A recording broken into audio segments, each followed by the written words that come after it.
Hello everyone, welcome back to Sainik classes. आप सभी विद्यार्थियों का स्वागत है सैनिक क्लासेस में। और आज के इस वीडियो लेक्चर में हम डिस्कस करने वाले हैं आपके जनरल नॉलेज से रिलेटेड, यानी कि सामान्य ज्ञान से रिलेटेड। आज हम इम्पॉर्टेंट क्वेश्चंस डिस्कस करने जा रहे हैं जो कि आपके सैनिक स्कूल एंट्रेंस एग्जामिनेशन के लिए मोस्ट इम्पॉर्टेंट है।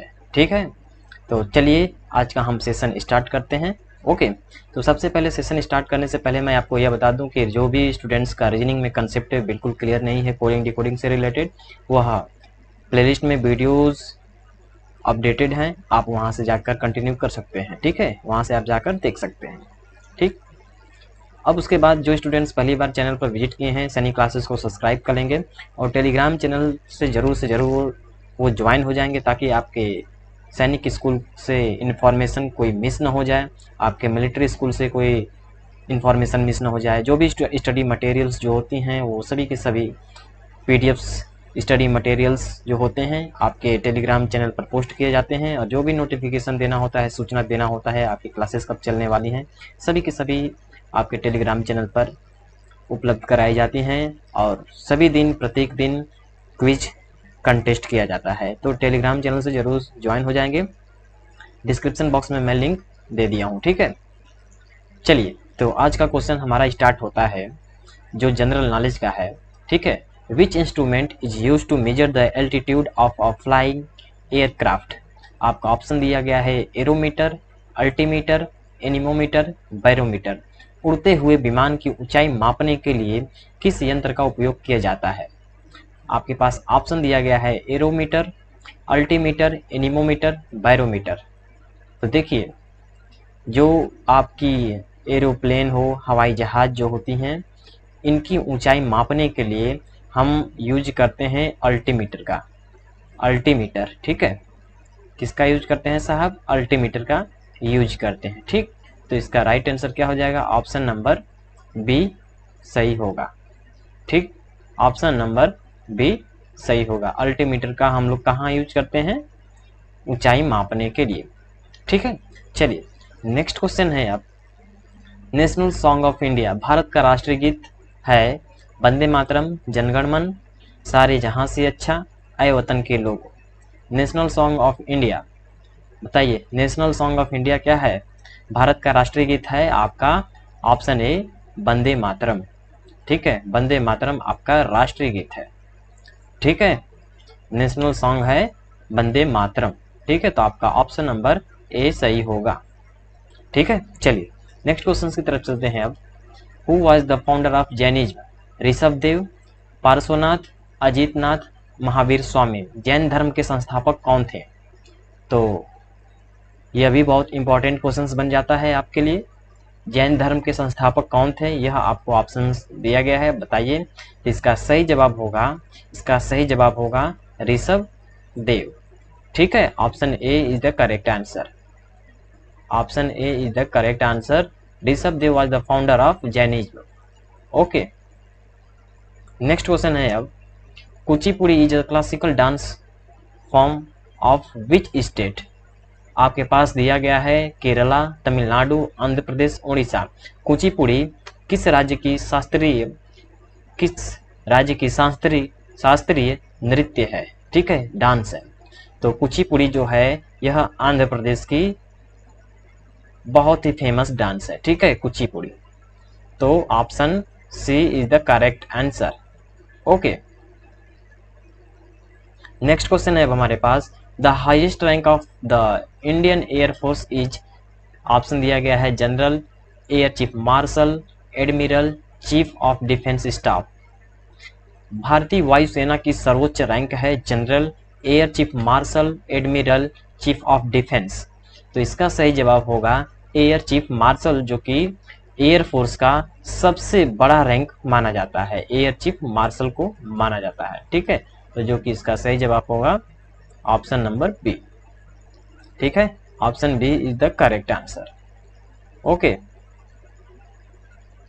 चलिए अब इसी से रिलेटेड मैं आपको सेना से रिलेटेड मैं उसके रैंक आपको और बता देता हूं, जो कि आपके थल सेना, इंडियन आर्मी, एयरफोर्स, नेवी जो भी है, तो मैं आपको उनका रैंक बता देता हूँ, आप अपने कॉपी पर उसे नोट डाउन कर लीजिएगा, क्योंकि आपको मेमोराइज करने में बहुत ही आसानी पड़ेगी। ठीक है, तो चलिए देखिए, यह इंडियन आर्मी का है। तो सबसे पहले होता है लेफ्टिनेंट, ठीक, लेफ्टिनेंट, उसके बाद कैप्टन बनता है आदमी, कैप्टन के बाद जब प्रमोशन होगा तो मेजर बनेगा, और मेजर के बाद क्या होते हैं, लेफ्टिनेंट कर्नल, फिर कर्नल के बाद, लेफ्टिनेंट कर्नल के बाद सिर्फ कर्नल बनते हैं, कर्नल के बाद होता है ब्रिगेडियर का पोस्ट, और ब्रिगेडियर के बाद मेजर जनरल का पोस्ट होता है, और लेफ्टिनेंट जनरल के बाद डायरेक्ट जनरल होते हैं। ठीक है, तो कुछ इस प्रकार से सबसे हाईएस्ट है इंडियन आर्मी में रैंक जनरल का। ठीक, जनरल की सबसे हाईएस्ट रैंक होती है। ओके, नेक्स्ट है हमारे पास नेवी का रैंक।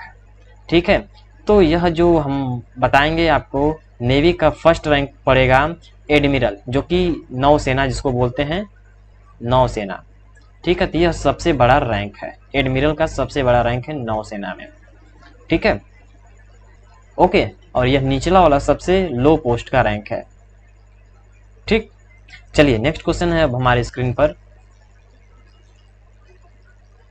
जैसे कि यह आपको दिखा रहा है कि यह वायुसेना के हैं, तो एयर चीफ मार्शल सबसे बड़ा पोस्ट होता है। ठीक है, ओके, चलिए, Santosh trophy is related to from hockey, from table tennis, from football, from cricket. Santosh trophy किस खेल से संबंधित है, आपको यह बताना है, हॉकी से, टेबल टेनिस से, फुटबॉल से। तो इसका सही जवाब होगा option C, option C is the correct answer, football से। ठीक है, option C from football. Okay, चलिए नेक्स्ट क्वेश्चन की तरफ चलते हैं। Which of the following is a pet in stable. देखिए, निम्न में से कौन सा अस्तबल में पालतू जानवर है। अस्तबल में, अस्तबल में जहां पर हम लोग घोड़े को रखते हैं, पालन पोषण करते हैं, वहां पर उनको चारा देते हैं, तो उसे हम लोग अस्तबल बोलते हैं। तो इसका सही जवाब होगा ऑप्शन नंबर डी। ठीक है, option number D is the correct answer. Okay, चलिए नेक्स्ट क्वेश्चन है। After chopping vegetables keeping them in boiled water from for 3 to 5 minutes is called dehydration, blanching, pasteurisation, none of these. सब्जियों को काटने के बाद उबले हुए पानी में 3 से 5 मिनट तक रखना क्या कहलाता है, निर्जलीकरण, ब्लांचिंग, पास्चुराइजेशन, इनमें से कोई नहीं। तो इसका सही जवाब होगा ब्लांचिंग। ठीक है, ब्लांचिंग यह एक प्रकार का मेथड है जिनमें सब्जी को काटने के बाद उबले हुए पानी में 3 से 5 मिनट तक रखते हैं। इस प्रक्रिया को, इस प्रोसेस को हम लोग ब्लांचिंग बोलते हैं। ओके, नेक्स्ट क्वेश्चन है हमारे पास। Which of the following is a disease caused by contaminated water. Means contaminated water का मतलब ये होता है पॉल्यूटेड, पॉल्यूटेड वाटर। ठीक है, पॉल्यूटेड वाटर मीन्स बोला जाए तो गंदा पानी। ठीक है, ओके, समझे बात को। तो कंटामिनेटेड वाटर का मतलब क्या हुआ साहब, दूषित जल, दूषित जल, इम्प्योर वाटर बोल सकते हैं, इम्प्योर वाटर। ठीक, तो यह किसके कारण हो सकता है, इससे क्या होगा, यदि दूषित जल आप ग्रहण करते हैं, लेते हैं day to day our life में, अपने जीवन में, तो क्या हो सकता है, इससे आपको कौन सी डिजीज हो सकती है, माइग्रेन की, टाइफाइड की, रेबीज की, या पोलियो की। देखिए, रेबीज का कब होता है, जब आपको कुत्ता काट लेता है, डॉगी काट लेता है, डॉगी के बाइट करने से आपको रेबीज हो जाता है।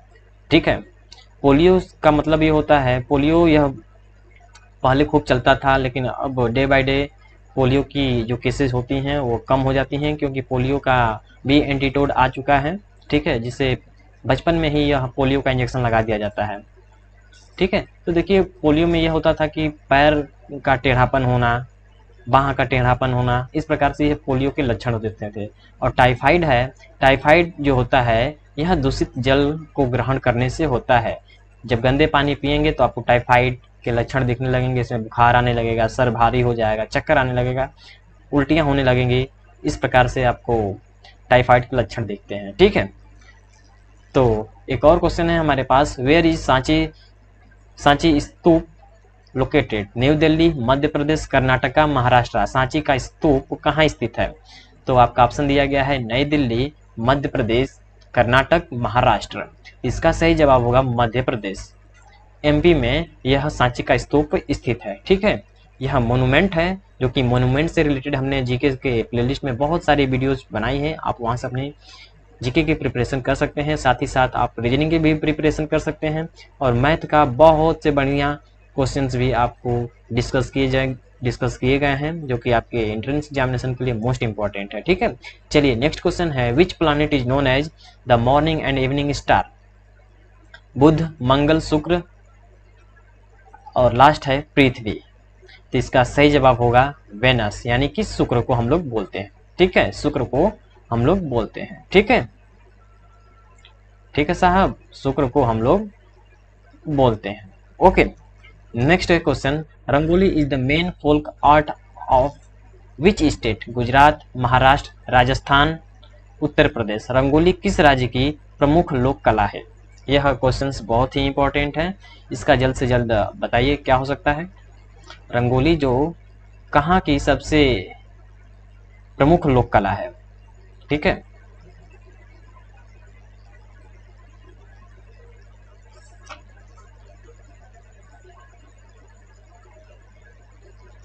तो रंगोली है जो आपका महाराष्ट्र की सबसे फेवरेट लोक कला है। ठीक है, हर फेस्टिवल में रंगोली वो लोग जरूर से जरूर बनाते हैं। नेक्स्ट है, संदेश is the main desert of which state? संदेश किस राज्य का प्रमुख मिष्ठान है? ठीक है, प्रमुख मिष्ठान है। तो यहाँ पर आपसे पूछा जा रहा है संदेश किस राज्य का प्रमुख मिष्ठान है? ठीक है, तो यह पश्चिम बंगाल का है। संदेश एक स्पेशल टाइप की मिठाई है, ठीक है, जो कि वेस्ट बंगाल से है। Where does the silk worm live?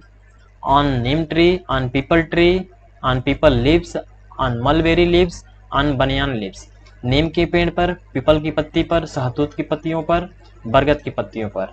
तो सहतूत की पत्तियों पर ही सिल्क वर्म होते हैं। ठीक है, तो जो भी जितने सिल्क के कपड़े बनते हैं ये सब के सब सहतूत की पत्तियों को खिलाया जाता है, और वहीं से यह कीड़े बड़े होते हैं। ठीक है, ओके, तो इसका सही जवाब होगा ऑप्शन नंबर सी।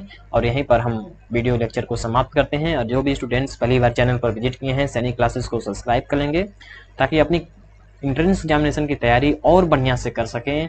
और हम डे बाय डे आपके लिए मेहनत करके आपके लिए बेस्ट कंटेंट प्रोवाइड कर रहा हूं, जो कि पिछले साल बहुत सारे विद्यार्थियों ने सफलता प्राप्त किया था, और उनका दाखिला भी बहुत ही आसानी से हो गया। तो आप भी प्रयास करिए, आप भी मेहनत करिए, और क्वेश्चंस लगाते रहिए।